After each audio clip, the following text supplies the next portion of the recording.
This is the Cholo News Report for Thursday 07 February 2019. In Brussels, an accession protocol for joining NATO is signed between Jens Stoltenberg, Secretary-General of NATO, and Nikola Dimitrov, Foreign Minister of the Republic of Macedonia. The membership move comes some 18 years after the alliance deployed troops in Macedonia to collect weapons held by ethnic Albanian rebels to help avert a civil war there. The Venezuelan National Guard blocks off a bridge on the Colombia-Venezuela border with a tanker truck. The Venezuelan opposition were planning to use the bridge to bring humanitarian aid into the country, but the government of Venezuela does not allow unauthorized border crossings into the country. President Nicolas Maduro has rejected foreign aid, saying we're not a nation of beggars. The Venezuelan military had used a tanker truck and a cargo container to block access to the Tinditas Bridge, which links Cucuta, Colombia to Urena, Venezuela, opposition politician Franklin Duarte told AFP news agency. Mr. Maduro said humanitarian aid would be the start of a assault invasion, insisting that none will enter, not one invading soldier. The Attorney General filed a request to withdraw immunity to the presidential candidate of National Unity of Hope, former First Lady Sandra Torres, for alleged crimes of illicit electoral financing. Torres said it was a political persecution of the former Attorney General and presidential candidate Thelma Aldana.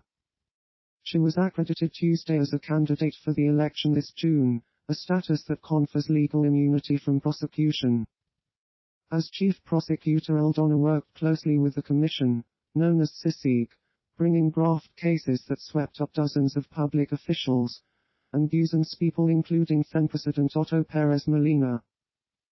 That record brought her acclaim at home and abroad, and put her in position to launch a presidential bid this year.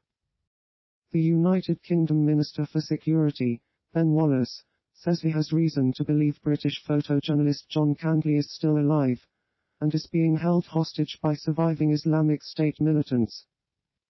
In a statement, a Home Office spokesperson said, "We do not discuss individual kidnap cases and speculation is unhelpful." The Free John Candley campaign said they hoped and prayed the latest reports were true. The Taliban kill over 40 people in 3 separate attacks while afghan-Taliban peace talks are taking place in Moscow. 12 others were injured. The armed group launched a pre-dawn attack on an army base in northern Kunduz on Tuesday, killing 26 members of the security forces, Mohammad Yusuf Ayubi, head of the provincial council, said. The attacks were reported as Taliban representatives began meetings with prominent Afghan figures, including former President Hamid Karzai, opposition leaders and tribal elders, but not Kabul government officials. In the checkpoint attack, the Taliban targeted the local police force in the province's Boloni Markazi district on Monday night, triggering a gunfight that lasted for almost 2 hours, said Safdar Mohsini, head of the provincial council.